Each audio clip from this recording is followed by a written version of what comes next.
وياك العين بس.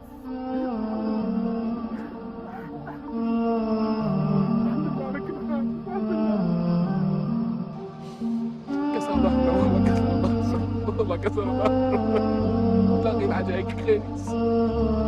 لا ولا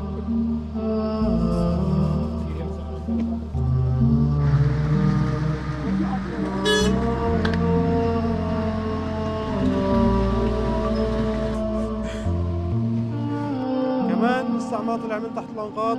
عنا ولدين لاخويا الكبير وولدين انا سحبتهم عايشين الحمد لله رب العالمين، وعندي اختي وجوزها واربع اطفال والحمد لله رب العالمين.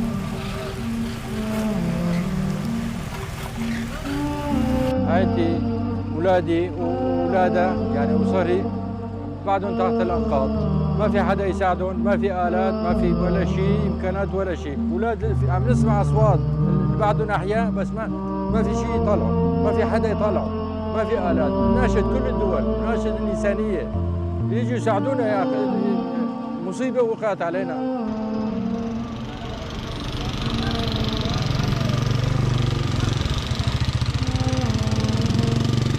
نحن نناشد الدول، كل من عنده إنسانية، كل من عنده دم يتحرك، كل من عنده ضمير يساعدنا. ما عندنا إمكانية، احنا أطفالنا، نسواننا، شيابنا كلها تحت الأرغام.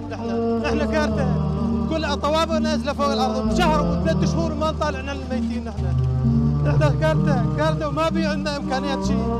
حسبي الله ونعم الوكيل.